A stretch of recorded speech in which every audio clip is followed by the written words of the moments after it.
எங்க ஓட்டு எங்க உரிமை.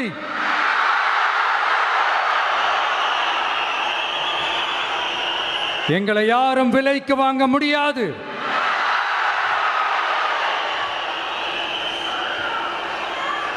எங்க ஓட்டு விசில் சின்னத்துக்கு தான்.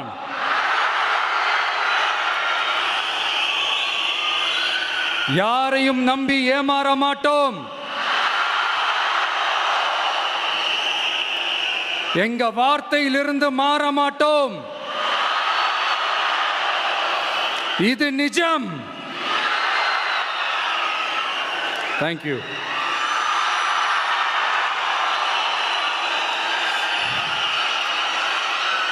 ஒரு குட்டி கதையிலிருந்து ஆரம்பிப்போமா?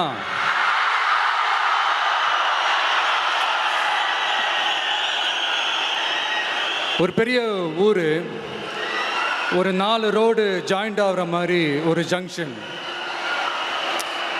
ஒரு பிஸியான ஏரியா, ஆள் நடமாட்டம் அதிகமாக இருக்கக்கூடிய ஒரு ஏரியா. அங்கே சென்டரில் ஒரு முரட்டு ஜல்லிக்கட்டு காலை ஒன்று நின்றுட்டு இருக்குது. காலில் மண்ணை வீசிக்கிட்டு சீறிக்கிட்டு அப்படியே நின்றுட்டுருக்குது. யாருமே பக்கத்தில் போக முடியல.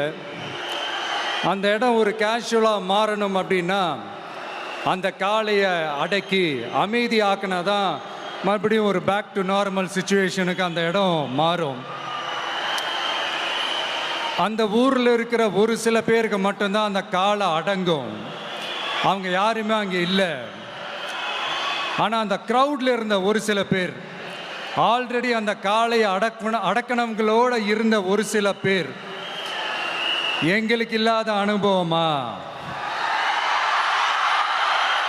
நாங்க பார்க்காத காளையா? நாங்க பார்க்காத மாடா? நாங்க போய் அடக்குறோம்னு சொல்லிட்டு உள்ள போறாங்க. ஒருத்தராலையும் அந்த காளையை தொடக்கூட முடியல. எல்லாரையும் அடிச்சு வீசி தூக்கி போட்டுருச்சு. இப்போ என்னடா பண்றது அப்படின்னு பார்க்கும்போது அந்த கூட்டத்தை விலக்கிட்டு ஒரு சின்ன பையன்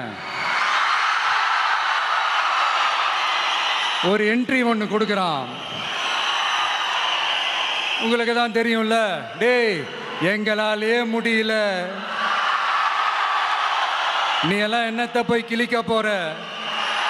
எங்களுக்கு அவ்வளோ அனுபவம் இருக்குது, நாங்களே அடிபட்டு ஓரமாக படுத்து கிடக்கிறோம். இவன் விளையாட்டுத்தனமாக ஏதோ பண்ணிட்டு கிடக்கிறான், பாவம் அந்த காளைகிட்ட போய் அடிபட்டு சாவ போகிறான். பச்சா பையன், அந்த பையன், இந்த பையன், அண்டர் எஸ்டிமேட் பண்ணுறது, ஏளனமாக பேசுறது, இப்படி ஒரு பக்கம். இன்னொரு பக்கம் பரிதாபப்பட்டு, ஐயோ பாவமே, இப்படி தனியாக போய் மாட்டிக்கிட்டானே அந்த காளைகிட்ட, என்ன பண்ண போகிறானோ அப்படின்ட்டு ஒரு பக்கம் பரிதாபப்பட்டு பேசுகிறாங்க.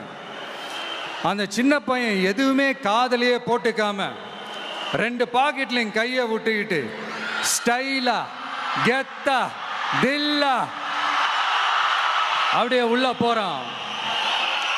ஒரு ஸ்டெப் எடுத்து வைக்கிறான், அந்த காலை அப்படியே சீறிக்கிட்டே நின்றுட்டு இருக்குது. இன்னொரு ஸ்டெப் எடுத்து வைக்கிறான், காலை அப்படியே சீறிக்கிட்டே முன்னாடி வருது. மக்கள் எல்லாரும் பதட்டத்தோடு அப்படியே பார்த்துட்டு இருக்கிறாங்க. இன்னொரு ஸ்டெப் எடுத்து வைக்கிறான், காலை அப்படியே முட்டை வரும்போது பாக்கெட்டுக்குள்ள மறைச்சி வச்சிருந்த 2 புல்லுக்கட்டு அதை அந்த காளை கிட்ட காட்டுறான். காளை அப்படியே சடனாக வந்து நின்று அது மூடெல்லாம் மாறி அந்த புல்லுக்கட்டை சாப்பிட ஆரம்பிச்சிருச்சு. அந்த சின்ன பையனும் அந்த காளையை அப்படியே தடவிக்கிட்டு வரான். காளையும் பக்கத்தில் ஒரு குழந்தை மாதிரி நடந்து வந்துக்கிட்டு வருது. பக்கத்தில் இருந்த ஒரு வயல்வெளியில் அந்த காளையை மேய விட்டுட்டு வரான். மக்கள் எல்லாரும் அந்த பையனை ஆச்சரியமாக பார்க்குறாங்க. அந்த அடிபட்டு கிடந்த அந்த அனுபவசாலிங்க தலையை தொங்க போட்டு நின்றுட்டு இருக்கிறாங்க. ஏன்னா பேசின பேச்சு அப்படி.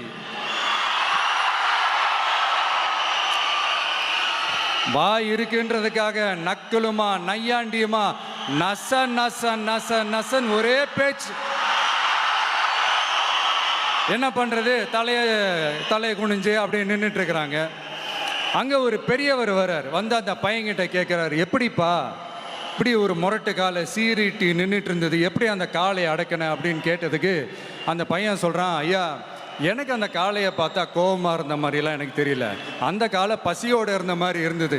அதனால தான் அந்த புல்லுக்கட்டை காமிச்சவனை ஓகே நமக்கு தேவையானது கிடச்சிருச்சு அப்படின்னோடனே அந்த புல்லுக்கட்டை சாப்பிட்டுட்டு நம்மளோட அப்படியே ஜாலியாக வாக்கிங் வந்துருச்சு அப்படின்னு சொன்னான். இதை கேட்ட அந்த பெரியவர் சொன்னாராம், இந்த சின்னவங்க பெரியவங்க அனுபவம் இருக்கிறவங்க அனுபவம் இல்லாதவங்க இதெல்லாம் விஷயமே கிடையாது. யாராக இருந்தாலும் அந்த சூழலுக்கு ஏற்ற மாதிரி அந்த சிச்சுவேஷனுக்கு தகுந்த மாதிரி என்ன பண்ணி அந்த ப்ராப்ளமை சால்வ் பண்ணுறான், ஏது பண்ணி அந்த ப்ராப்ளமை சால்வ் பண்ணுறான், அதுதான் விஷயமே, அதுதான் மேட்ரு. ஸோ நீ சூப்பர்ப்பா, என்ன ப்ராப்ளம் வந்தாலும் நீ சால்வ் பண்ணிடுவ அப்படின்னு முதுகில் தட்டி கொடுத்துட்டு அந்த பெரியவர் போகிறார். இப்போ அந்த கதையில் அந்த முரட்டு ஜல்லிக்கட்டு காலை தான் நம்ம தமிழ்நாட்டு அரசியல் களம். அந்த பெரியவர் தான் நம்ம தமிழக மக்கள். அந்த பாக்கெட்டுக்குள்ள ஸ்டைலா தில்லா கெத்தா ஒருத்தன் உள்ள வந்தான் பாருங்க, அவன்தான்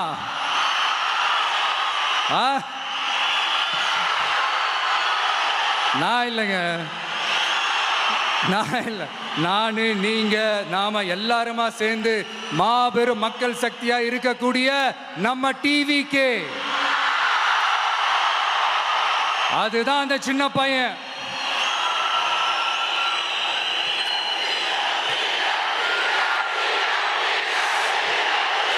தேங்க்யூ தேங்க்யூ தேங்க்யூ.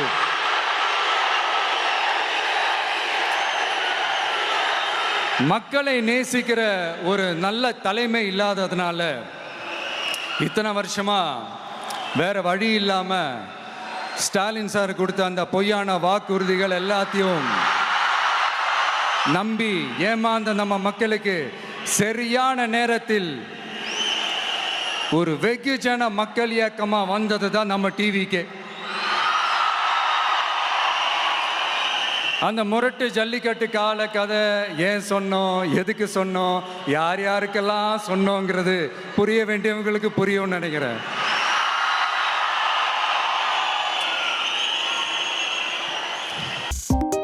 $2.73 கோடிக்கும் அதிகமான மக்களின் உள்ளங்களை வென்ற தந்தி டிவியின் டிஜிட்டல் தளங்கள், 1.26 கோடி யூடியூப் சப்ஸ்கிரைபர்ஸ், 47 லட்சம் ஃபேஸ்புக் ஃபாலோவர்ஸ், 26 லட்சம் இன்ஸ்டாகிராம் ஃபாலோவர்ஸ், 23 லட்சம் எக்ஸ் ஃபாலோவர்ஸ், 11 லட்சம் தந்தி ஆப் டவுன்லோட்ஸ், 30 லட்சம் வெப்சைட் மந்த்லி ஆக்டிவ் யூசர்ஸ், 14 லட்சம் வாட்ஸ்அப் ஃபாலோவர்ஸ். அசுரபலம் கொண்ட எங்கள் டிஜிட்டல் கரங்களில் உங்கள் விளம்பரங்களை சேர்க்க வாட்ஸ்அப் பண்ணுங்க 8939888378. Email advt@dttv.in. இனி செல்லும் இடமெல்லாம் செய்தி. தந்தி டிவியின் வாட்ஸ்அப் சேனலை ஃபாலோ பண்ணினா செல்ல இருக்கும் இடமெல்லாம் செய்தி. இதோ QR கோட், இப்பவே ஸ்கேன் பண்ணுங்க, ஃபாலோ பண்ணுங்க.